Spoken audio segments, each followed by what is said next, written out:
하나님의 말씀을 한번 같이 볼까요? 오늘 말씀은 요한복음 11장 38절에서 44절 말씀 보겠습니다. 166쪽 요한복음 11장 38절로 44절에 있는 말씀 제가 받들어 읽겠습니다. 이에 예수께서 다시 속으로 비통히 여기시며 무덤에 가시니 무덤이 굴이라 돌로 막았거늘 예수께서 이르시되 돌을 옮겨 놓으라 하시니 그 죽은 자의 누이 마르다가 이르되 주여 죽은 지가 나흘이 되었음에 벌써 냄새가 나나이다. 예수께서 이르시되 내 말이 내가 믿으면 하나님의 영광을 보리라 하지 아니하였느냐 하시니 돌을 옮겨 놓으니 예수께서 눈을 들어 우러러 보시고 이르시되 아버지여 내 말을 들으신 것을 감사하나이다. 항상 내 말을 들으시는 줄을 내가 알았나이다. 그러나 이 말씀하옵는 것은 둘러선 무리를 위함이니 곧 아버지께서 나를 보내신 것을 그들로 믿게 하려 함이니이다. 이 말씀을 하시고 큰 소리로 나사로야 나오라 부르시니 죽은 자가 수족을 배로 동인 채로 나오는데 그 얼굴은 수건에 쌓였더라. 예수께서 이르시되 풀어놓아 다니게 하라 하시니라. 아멘. 오늘 예배에 나오시고 또 각 가정에서 온라인으로 예배에 참여하신 모든 우리 성도님들을 주님의 이름으로 축복합니다. 예배할 때마다 하나님 앞에 전심으로 예배 드릴 때마다 우리가 드리는 예배가 하나님 기뻐 받으시는 예배가 되기를 소망합니다. 하나님 기뻐 받으실 뿐만 아니라 우리가 전심으로 하나님 앞에 기도할 때 하늘 문을 열어주시는 은혜와 기적을 체험하시기를 주님의 이름으로 축복합니다. 오늘도 예배 드리는데 저는 그런 마음이 많이 들더라고요. 하나님, 복음적인 삶을 이야기합니다. 오늘 상황 보면 나사로의 주님께서 살리시는 이야기가 나오잖아요.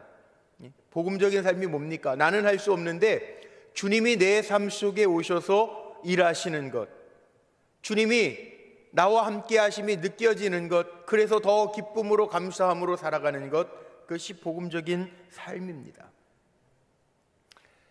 요한복음 11장은 죽은 나사로를 살리는 예수님의 이야기입니다. 우리가 너무나도 잘 아는 이야기입니다. 오늘 우리 하늘소리 찬양단이 찬양을 했습니다. 정말 오랜만에 최 목사님이 초등학교 때 부르고 오랜만에 부른 것 같다고 그랬는데 물이 변하여 포도주 됐네. 요한복음 2장에 나오는 이야기죠. 죽은 나사로가 살아났다네. 요한복음 오늘 읽었던 11장에 나오는 말씀이에요. 주님이 나사로야 나와라 명령하실 때 우리 이거 어렸을 때 성극도 하지 않았어요? 무덤에서 나사로가 배로 동인 채로 얼굴에 수건을 만 채로 나온단 말이에요. 죽어 있었다가 나온단 말이에요. 기적이 일어나요. 그런데 오늘 말씀의 제목을 제가 이렇게 정했어요. 오늘 이야기 가운데에서 1월 한 달, 또 제가 2월 둘째 주까지는 이 복음적인 삶에 대해서 말씀을 좀 나누려고 다시 복음적으로 우리가 회복하기 위해서 말씀 본문을 정하고 기도하고 준비하여 전하는데, 오늘 이 나사로를 살리신 기적을 가만히 한번 보세요. 해피엔딩으로 끝났지만 실은 요한복음 11장 1절서부터 읽어갈 때 보면요, 비극입니다. 비극. 처음에는, 나중에는 해피엔딩으로 끝났지만 처음에 시작할 때 보면 비극이에요. 비극. 1절서부터 그렇게 시작을 해요. 나사로가 병들었다고 말씀은 시작하고 있어요. 복음이라고 하는 게 뭐냐 하면 살리는 역사가 나타나는 게 복음이에요. 복음은 죽이는 게 아니라 살리는 역사예요. 우리가 복음, 복된 소식, 절망에서 희망으로 바뀌어지고 사망, 죽음에서부터 생명을 얻는 거, 이게 복음, 복된 소식이에요. 이 소식의 능력을 믿고 사는 우리들은 어떻게 살아야 되느냐? 비극이 희극이 될 줄로 믿고 그 믿음으로 사는 거죠.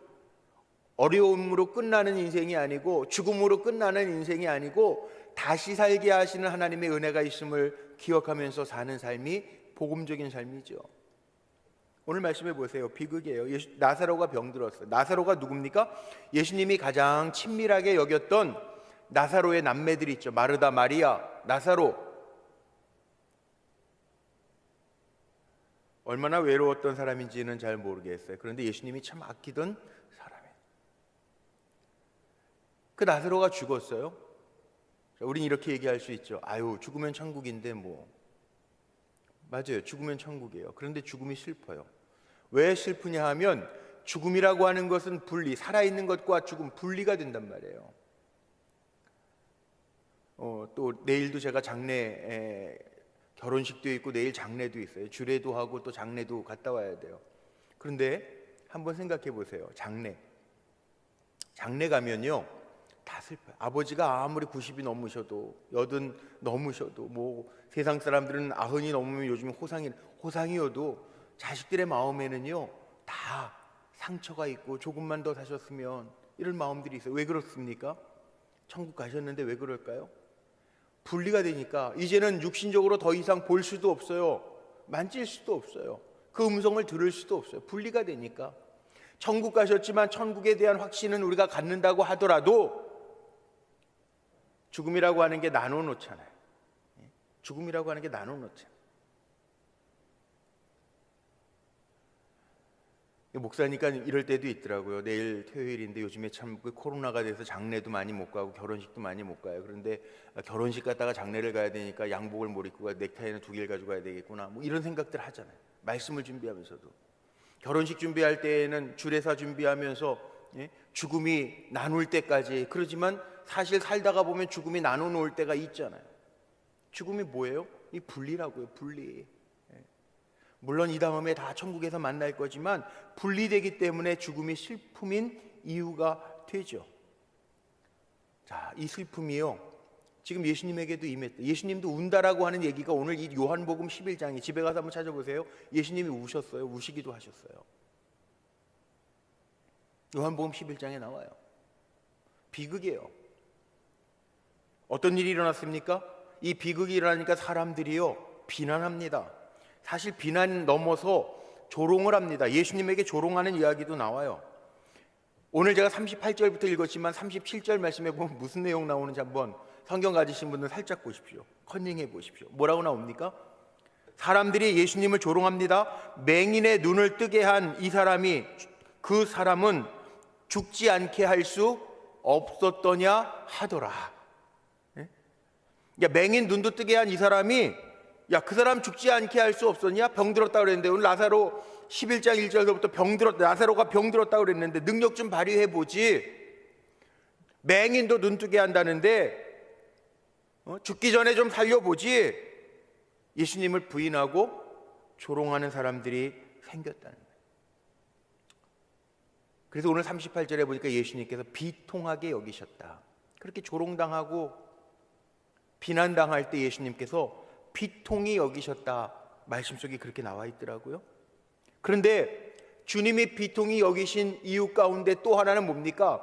마르다, 마리아, 예수님을 따르고 예수님의 말씀 앞에 무릎을 꿇고 경청하고 들었던 믿음이 좋은 것 같은 마르다, 마리아, 이 자매가요 반응이 뭔지 아세요? 반응? 오빠가 죽으니까 예수님이 또 당장 우리 오라비가 병들었습니다. 예수님 당장 오시지도 않았어요. 이틀 이후에 오셨단 말이에요. 죽은 다음에 오셨단 말이에요. 오늘 제가 본문이 길어서 다 안 읽었지만 21절에 보니까 이 이야기 가운데 뭐라고 나오냐 하면 마르다가 이렇게 얘기합니다. 주께서 여기 계셨더라면 오라비가 죽지 않았을 것입니다. 그렇게 21절에 얘기해요. 왜 이런 얘기를 했을까요? 끝났다 이거예요. 죽었단 말이에요. 지금 마르다의 생각 속에는 어떤 말이 있습니까? 예수님 좀 일찍 오시지. 예수님 여기 계셨으면 오라비 나사로가 죽지 않았을 텐데 죽었습니다. 게임 오버 끝. 다 끝났습니다. 이제는 어떻게 할 수도 없습니다. 가능성이 없습니다. 돌로, 유대 무덤, 예수님도 돌 무덤 아닙니까? 돌로 꽉 그 굴을 막아놓아서 이제 끝입니다. 도무지 살릴래야 살릴 수 있는 가능성이 제로 없습니다. 그렇게 얘기하는 거예요. 마르다 마리아가 믿음이 없던 사람인가요? 아닙니다. 마르다 마리아, 하나님의 아들 예수 그리스도, 능력을 행하시는 주님, 그 주님이 여기 계셨더라면 분명히 오라버니가 죽지 않았을 텐데 라고 하는 믿음도 가지고, 주님 믿어요, 하나님의 아들이라고 하는 거 믿었던 것 같아요. 그런데요, 나사로가 죽으니까 죽음으로 끝, 더 이상 기대를 안 해. 어떤 역사도 기대할 수 없는 낙담의 마음을 이 마르다 마리아 갖고 있어요. 자, 비극에 이끌리면요, 사람이 헤어나오질 못해요. 슬픈 일을 당하면 헤어나오지를 못해요. 그 믿음 좋았던 마르다 마리아조차도 이 비극에 지금 이끌려가고 있어요. 우리도 늘 경험하면서 흔들리죠. 믿음 좋은 것 같은 권사님들이 어떤 어려운 문제에 봉착했을 때 흔들려요. 막 흔들려요. 그저께 어느 권사님을 만났는데 그런 얘기 하시더라고요. 요즘 코로나 지나면서 이 한국 교회에 대한 신뢰도가 많이 떨어졌대. 뭐 이단 때문에도 그렇고, 뭐 안 그래도 그렇고, 뭐 많이 떨어졌대. 그래서 그런 말을 하는 거예요. 마음이 아픈 말을 하나 탁 던지시더라고요. 목사님 너무 속상해요. 그러면서 이제 뭐 어디 가서 친구들 만나도 교회 다닌다라고 하는 말을 이렇게 자신 있게 하기가 어렵다는 거예요. 참 속상해요, 저도. 우리도요, 가만히 생각해 보니까 그런 것 같아요. 믿음 있는 것 같은데 비극적인 일, 오늘 이 이야기, 나사로의 이야기에 비추어 볼 때 우리의 힘으로 어쩔 수 없을 것 같은 일에 봉착했을 때요, 마리아 마르다가 믿음이 없었던 사람이 아님에도 불구하고 이제는 다 끝났습니다. 돌무덤으로 다 막아놨습니다. 주님이 계셨더라면 살았을 텐데 이제는 가능성 이만큼도 없습니다. 제로입니다. 그 얘기를 하고 있는, 우리 기억해야 될 일이 있습니다. 저는 정말 제가 늘 그렇게 고백하고 기도해요. 우리 성도님들은 비극적인 일을 인생에서 안 만났으면 좋겠지만, 제 간절한 바람이지만 인생이라는 게 그렇지 않더라고요. 내가 계산한 대로만 열려지지 않아요. 때로는 정말 내가 움직일 수 없는 무거운 돌이 내 앞을 가로막을 때도 있어요. 그런데 제가 참 잘 쓰는 말이죠. 하나님의 사람. 디모데전서 6장에 보면 너 하나님의 사람아, 바울이 그렇게 디모데에게 편지하면서 마지막에 격려하고 북돋아 주는데, 우리 하나님의 사람이잖아요. 하나님의 사람이라고 하는 게 뭡니까? 우리가 어떤 일을 만나든지 그 비극적인 일 때문에 내가 낙담하고 좌절하고 쓰러지는 것이 아니라 분명하게 기억해야 돼요. 하나님의 사람은요, 일 때문에 흔들리는 삶을 살아가는 게 아니라 믿음의 반석 위에 굳게 서서 세상을 흔들 수 있는 사람이 하나님의 사람이에요. 그런데 우리는 믿음에 이끌려 살아야 됨에도 불구하고 어쩔 때에는 이 비극적인 일에 이끌려서 낙담하고 믿음 다 까먹고 살 때가 있다는 거예요. 오늘 찬양 가운데 어떻게 제 마음을 그렇게 잘하는지, 주께서 일하시네. 주님 일하신다고요. 누구에게 일하신다고요? 하나님 앞에 아낌없이 헌신하고 주님의 살아 역사하심을 믿는 사람에게 주님이 일하신다고요. 히브리서 11장을 믿음장이라고 이야기합니다. 히브리서 11장의 말씀들을 보면 믿음장에 뭐라고 기록되어져 있나요? 믿음은요, 바라는 것들의 실상이라는 거예요. 보이지 않는 것들의 증거라는 거예요. 보이는 것 따라가는 건 믿음이 아니에요. 믿음이 없이는 하나님을 기쁘시게 못한대요. 하나님께 나아가는 자는 반드시 그가 계신 것, 또 그를 찾는 자들에게 상 주시는 이심을 믿고 사는. 우리는 이 믿음 흔들리면 안 돼요. 믿음 까먹으면 안 되고, 어떤 일을 만나서 그 일 때문에 낙담하거나 좌절해도 안 돼요. 마르다, 마리아 제자들에게는 지금 믿음의 문이 막혀 있는 거예요. 이게 돌 무덤 문이 막혀 있는 게 아니라 믿음의 문이 막혀 있는 거예요. 믿음의 문이 닫혀 있으니까 믿음으로 말미암아 어떤 일도 할 수 없다는 거예요. 자, 그렇다면 오늘 주님이 말씀하시는 이야기 세 말씀을 통해서 복음적인 삶에 대해서 제가 말씀드리고 싶어요. 우리에게 믿음으로 이끌리지 못하게 할 때, 복음적인 삶을 살지 못하게 할 때, 나사로가 죽은 것과 같은 비극적인 일이 우리의 인생에 있어 내가 낙담하고 있을 때 주님 뭐라고 말씀하십니까? 자, 이게 복음적인 삶을 살아가는 방법이에요. 주님이 첫 번째 말씀하신, 마르다와 마리아에게 첫 번째로 말씀하신 게 뭐냐 하면 39절, 오늘 제가 38절부터 읽었는데 39절 말씀해 보니까 예수께서 이르시되 돌을 옮겨 놓으라 하시니, 주님이 이렇게 말씀하셨어요.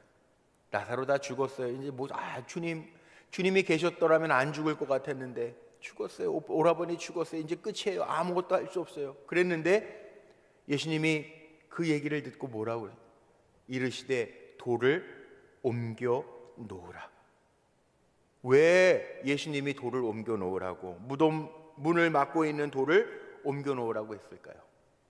이거 단순히 무덤을 열어 놓으라라고 하는 말씀이 아닙니다. 마르다, 마리아, 예수님이 더 잘 알았어요. 그런데 그들이 이 비극적인 일들 때문에 믿음을 내려놓고 있는 거예요. 그러니까 무덤의 문을 옮기라고 하는 의미뿐만이 아니라 너희의 믿음을 옮겨가라. 비극적인 거에 집중하고 있지 말고 하나님 일하시는 대로 봐라, 그 말이에요. 이 얘기가 뭘까요? 우리에게 복음이 되시는 예수님이요, 관점이 달라요. 11절, 오늘 11장 11절에 보면 제자들도요 뭐라고 얘기하냐면, 예수님은 우리 친구 나사로가 잠들었도다. 그러나 내가 깨우러 가노라. 죽었다라고 하는 얘기를 듣고도 예수님은 잠들었노라 그리고 가요. 그런데 제자들은 12절에, 그 다음 절에 예수님은 잠들었다라고 표현했는데 12절 말씀해 보니까 제자들은 뭐라고 이야기하냐면, 주님의 말씀을 듣고 나서 뭐예요? 제자들이 이르되 주여 잠들었으면 낫겠나이다 하더라. 뭐예요? 제자들도 마음에, 관점에 죽음, 끝, 그렇게 보니 차라리 잠들었으면 좋겠습니다. 끝났습니다. 죽었습니다. 제자들도요 예수님이 보는 것과 전혀 다른 관점으로 보고 있어요. 성경을, 하나님의 말씀을 어떻게 보느냐, 여기에 따라 달라집니다. 예수님 오셔도 안 돼, 끝났어요, 끝입니다. 마르다도 마리아도 그렇게 봐요. 제자들도 차라리 잠들었으면 좋겠습니다. 끝났습니다, 주님, 그 표현이에요.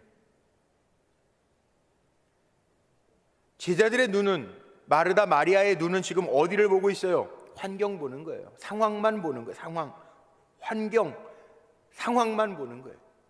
근데 예수님은 하나님의 관점에서 보는. 자, 복음은요 죽이는 게 아니에요, 살리는 거예요.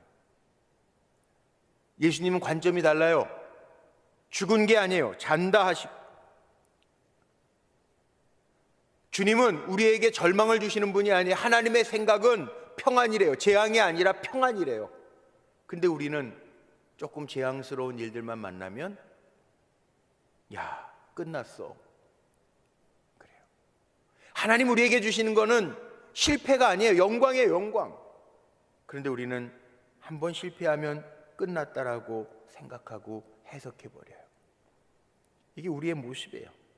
근데 정말 그렇습니까? 절망하면 끝입니까? 아닙니다. 복음이 뭐냐 하면요, 내가 절망 가운데 놓여 있지만 다시 소망을 주시는 분이 주님이라는 거예요. 그래서 복음이에요. 내가 비극적인 일이라고 생각했는데 그 비극적인 일이 아니에요. 우리에게 희망을 주시는 주님이 계시기 때문에 이게 복음이에요. 근데 우리는 우리 관점으로만 봐요. 우리가 성공했다고 그러는 게 하나님 보실 때 다 성공일까요? 아닙니다. 오히려 성공 때문에 망하는 사람이 있어요. 영혼이 멸망하는 사람도 있어요. 육신적인 성공 때문에. 그러나 내 삶 속에 다가온 위기와 비극 때문에 오히려 하나님의 능력 안에서 꿈틀거리고 그 비극으로 말미암아 오히려 살아계신 하나님을 만나고 일어난다면 그건 죽이는 일이 아니라 살리는 일이라는 거예요. 관점의 문제인데 우리는 늘 머릿속에 어떤 생각을 하면서 사냐 하면 내가 원할 때 원하는 답을 얻어야만 됐다라고 생각해요. 그런데 하나님은요, 내 뜻대로 이끌어 가시는 분이 아니라 아버지의 뜻대로 하나님의 뜻 가장 정확하게 이끌어 주시고 가장 정확한 때 부어 주시는 게 있어요. 마스크 다 쓰고 계시지만 한 번만 좀 따라했으면 좋겠습니다. 하나님의 때와 하나님의 답이 정답입니다. 하나님의 때가 있어요. 하나님의 답이 있어요. 아멘이십니까? 내 때가 아니고 내 답이 아니고 내가 원하는 게 아니고 하나님의 때와 하나님의 주시는 답이 있어요. 근데 그게 가장 정확해요. 그래서 정답이에요. 오늘도 기도하는 자리에서 하나님의 때와 하나님의 답을 얻을 수 있는 우리 성도님들이 되시기를 축복합니다. 보세요. 처음에 나사로가 병들었다고 그랬을 때 요한복음 11장을 읽어보면 처음에 병들었다라고 하는 소식을 들었을 때에도 주님 안 가셨어요. 죽었다라고 하는 소식을 들었을 때에도 안 가셨어요. 이틀이 지난 후에 가셨어요. 중간에 보니까 이런 말씀도 있더라고요. 유대에서 돌을 맞을 뻔했기 때문에 제자들이 유대 가는 주님을 말리는 얘기도 요한복음 11장에 나옵니다. 앞에 부분에 나옵니다. 그런데 이틀이 지나고 나서 예수님이 유대로 들어가십니다. 왜입니까? 그때가 하나님의 때이기 때문에 가십니다. 사람은 다 끝났다라고 하는 때였는데 주님이 계셨더라면 죽지 않았을 거라고 얘기하는데 그 다 지난 다음에 주님이 들어가세요. 가장 정확한 시간, 가장 맞는 시간에 들어가세요. 우리는 이해가 되지 않죠. 정말 우리도 마르다처럼 마리아처럼 아이고 주님 이틀만 일찍 오셔서 병들었을 때 살려주시면 얼마나 좋아요. 우리도 우리의 관점으로만 얘기하기가 쉽잖아요. 그런데요, 주님은 이때가 때예요. 사람들이 늦었다라고 할 때가 하나님의 때였어요. 성경에 보니까 이런 얘기들이 얼마나 많은지 몰라요. 모세가요, 왜 잘 나갈 때 바로 공중에서 잘 나갈 때 하나님 부르셔서 쓰시면 얼마나 좋아요. 힘 다 빠지고 80대 된 노인을 하나님 부르셔서 모세를 사용하셔서 이스라엘 백성을 건져내시잖아요.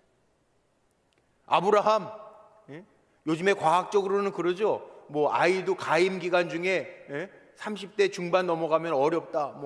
의학적으로는 그러잖아요. 그런데요, 30 넘은 것도 아니에요. 100세 살아 90대 왜 그때 아이를 주셔? 인간적으로 보면 때가 아니잖아요. 다윗 17년 동안이나 도망당. 왜 그랬을까요? 하나님의 때에 맞추시는 거예요. 하나님의 때에. 하나님의 때, 하나님의 시간, 하나님의 답이 정답이에요. 물론 우리 인간적인 마음으로는 그 때를 앞당기고 싶은 마음도 있죠. 그런데 주님이 죽은 나사로 곁에 가셔서 뭐라고 얘기하십니까? 돌을 옮겨 놓아라. 우리의 믿음을 점검하라는 거예요. 우리의 믿음을 방해하는 불신을 옮겨 놓으라는 거예요. 오늘 분명히 점검합시다. 내 믿음을 지금 가로막고 있는 게 뭐가 있어요? 옮겨놔야 될 게 뭐가 있어요? 두려움 옮겨놓으라면 두려움 옮겨놓으세요. 인간적인 계산 그거 내려놓으라고 그러면 내려놓으세요. 주님의 역사를 방해하는 돌 내 인생의 돌이 무엇인지를 분명하게 보고. 주님 말씀하셨잖아요. 처음 말씀하신 게 돌을 옮겨 놓아라. 불신의 돌을 옮겨 놓고 하나님의 하시는 일들을 볼 수 있게 되시기를 주님의 이름으로 축복합니다. 신앙생활은 뭐냐 하면 주님과 함께 그 불신의 돌을 다 옮겨 놓는, 하나님의 역사 나타나는 걸 방해하는 것들을 주님과 함께 옮겨 놓고 내려놓고 포기하고 치우는.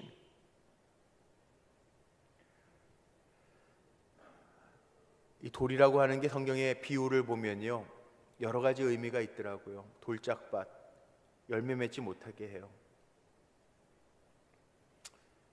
눈으로 보면은 밑에 돌이 있는지 안 보이는지 모르지만 뿌리를 깊이 내리지 못하게 한다. 옮겨 놓지 않으면 열매를 얻을 수가 없어요. 돌은 가로막는 거예요. 우리가 하나님의 역사와 능력을 체험하면서 마지막 때 더 힘든 때를 살아가지만 이때 분명히 하나님 나를 통해서 보이시고자 하는 것들이 있잖아요. 그 믿어지신다면 오늘 주님의 음성 들으세요. 돌을 옮겨 놓으라. 내가 옮겨놔야 될 게 무엇인지를 분명하게 발견하고 옮겨 놓을 때 하나님의 역사를 체험하는 귀한 종들이 되시기를 축복합니다. 주님의 두 번째 말씀에 한번 귀 기울여 볼까요? 오늘 말씀 속에 보니까요, 이런 말씀을 주님이 하세요. 40절 말씀에 보니까 우리가 읽었던 말, 예수님께서 이르시되 두 번째 말씀하시는 거예요. 내 말이 네가 믿으면 하나님의 영광을 보리라. 지금 마르다에게요, 예수님은 뭐라고 얘기해? 마르다가 지금 예수님 앞에 보고한 말씀이 재밌는 보고를 해요. 죽은 지가 나흘이 지났습니다. 벌써 냄새가 나나이다. 사람이 죽은 지 나흘이 지났는데 냄새가 나나이다. 자, 시체 썩는 냄새 맡아보신 분 계세요 혹시? 냄새가 금방 납니다. 그날부터 납니다. 네.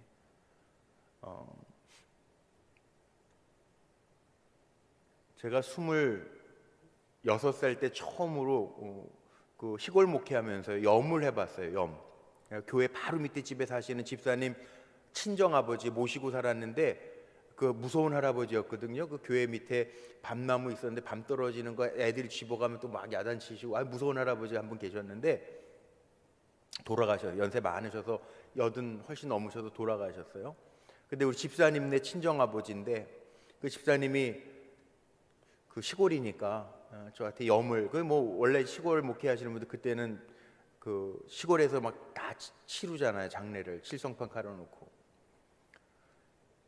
근데 그때가 겨울이었는데 그 할아버지 방에서 장례를 치르는데 실성판 깔아놔도 군불 때 나가지고 방이 뜨끈뜨끈한단 말이에요. 염하고 습을하고 그러는데 살이 다 물러 터져가지고 이렇게 막 물컹거리고 막 그 물도 나오고 막 그러는데, 그 냄새가 어떤 냄새냐면, 전 그때 물론 신학대학 4학년 때는 결혼식 실습하는 거, 장례 실습하고 염실 다 했어요. MRP라고 그러는데, 예? 그 과정을 다 마쳤어요. 그런데 그게 뭐 생각이 나나? 그러니까 계속 그 했던 실습했던 그 우리 발제했던 자료 읽어보고 염 7번씩 묶는 거, 그것도 꽉 묶으면 안 돼요. 이거 감아가면서 해야지. 배옷 입히는 것도 팔이 안 꺾이게 굳거든요. 이거 마사지해서 풀어가지고 배 꺾어가지고 배옷 입히고 막 이래야 되는 거예요. 쉽지가 않지. 그 20대 지금 한번 생각해 보세요. 20대 26살 목회 나가가지고 26살 때 저는 시체 처음 보면서 염을. 근데 염하는 건 하겠는데 못 참겠는 게 하나 있어요. 냄새가요. 물론 알코올로 이제 닦는데, 냄새가 어떤 냄새가 나냐 하면, 시체가 썩는 냄새는 제가 그때 알았어요. 프로판 가스 새는 냄새입니다. 가스. 엄청 심한 그 시큼털털한 가스 새는 냄새. 네. 근데 그 냄새예요. 지금 여기 오늘 말씀을 제가 이번 주 내내 묵상하고 준비하고 복음적인 삶에 대해서 이렇게 제가 본문 정리를 보면서 마르다가 얘기한 냄새가 나나이다. 끝났다는 거예요. 부패하기 시작했다는 거죠. 이거는 지금 썩어 들어가기 시작했다는 거죠. 그런데 예수님 뭐라고 그러세요? 이 상황, 사실을 지금 마르다는 보고하고 있는데 예수님 뭐라고 그러시냐면 네가 믿으면 하나님의 영광을 볼 것이다. 아니 네가 믿으면, 아니 지금 시체가 썩어 도무지 눈에 보이는 것은 회복 불능의 상태인데 예수님은 그런 마르다에게 네가 믿으면 하나님의 영광을 볼 것이다. 자, 믿음의 생활은요, 아주 중요한 영적 교훈이 여기에 있어요. 믿음 생활은요, 현실을 보는 게 아닙니다. 믿음 생활은요, 내가 믿으면, 예수님 내가 믿으면 하나님의 영광을 볼 것이다. 우리 성도님들 중에, 교회 다니는 우리 성도님들 중에 믿음 생활은 하지만 현실주의자들 있어요. 현실에만 머물러 있는 분들이 있어요. 현실에만 모든 포커스를 거기에다가만 맞추고 있는 분들이 있어요. 그러면 그건 현실주의자죠.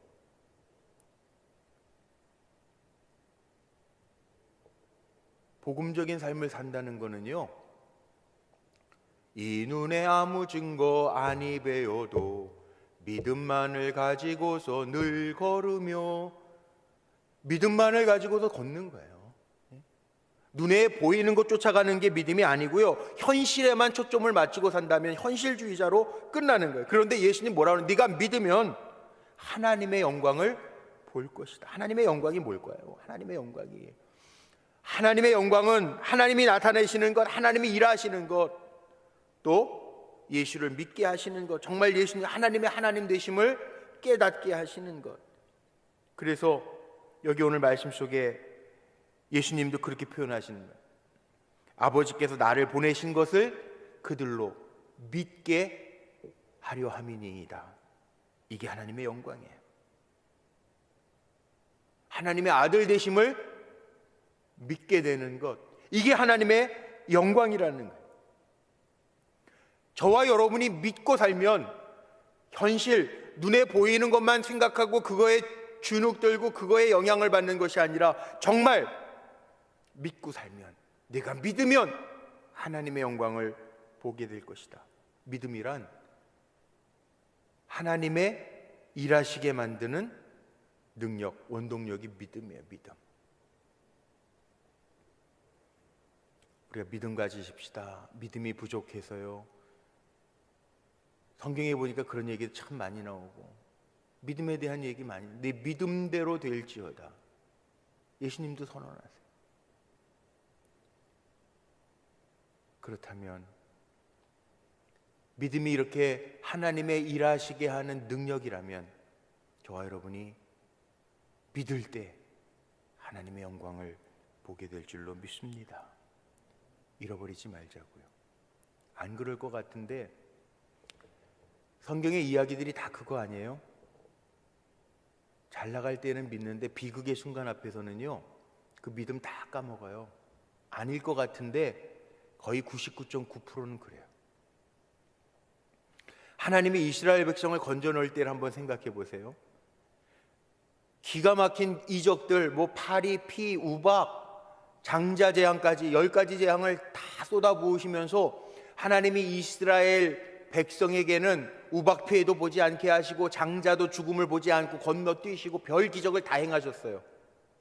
그런데 홍해 앞에 딱 이르르는 순간에, 앞에 바다가 쫙 펼쳐진 순간에 하나님 10가지 재앙 기적을 보여주시고 하나님 함께 하시는 증거들을 보여주시고 해도 이스라엘 백성들 눈앞에, 현실 앞에 홍해 바다가 쫙 펼쳐지는 시간에 이스라엘 백성 뭐 했습니까?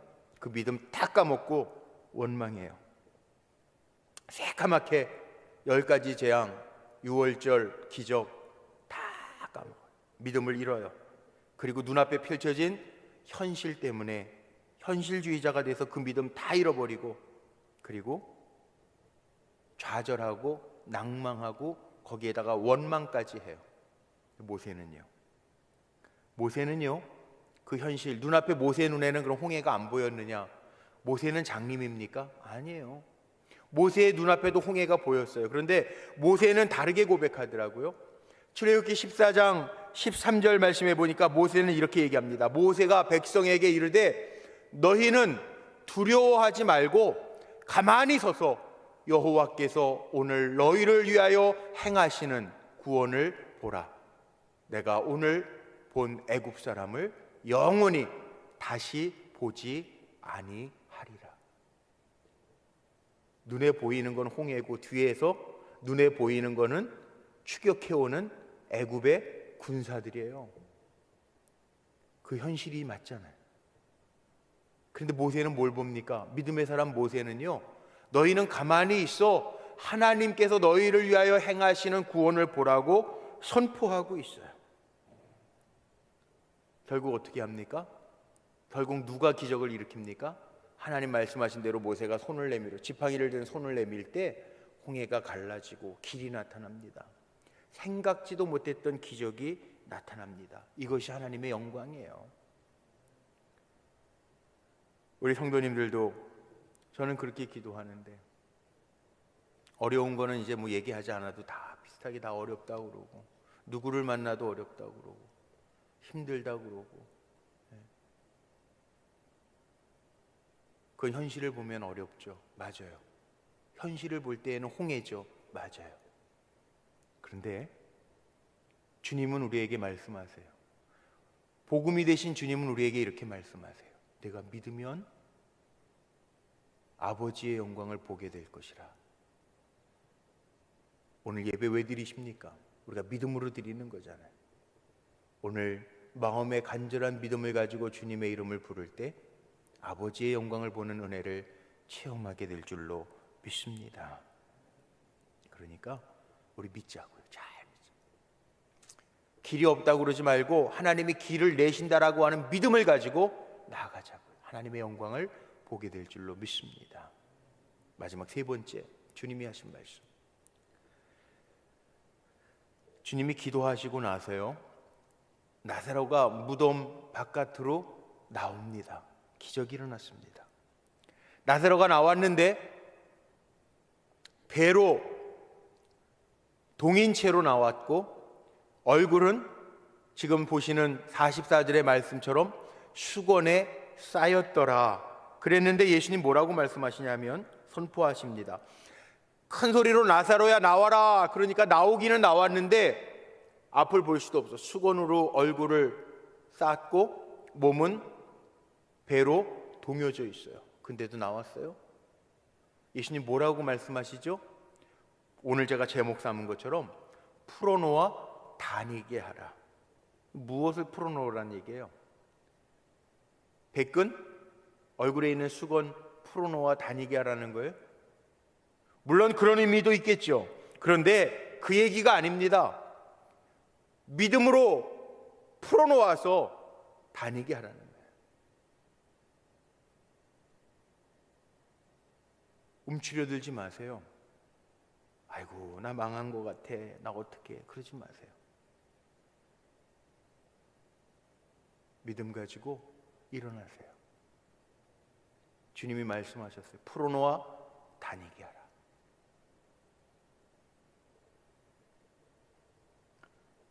감히 제가 주님의 이름으로 선포합니다. 어떡하죠 목사님? 그러셨던 우리 성도님들도 있어요.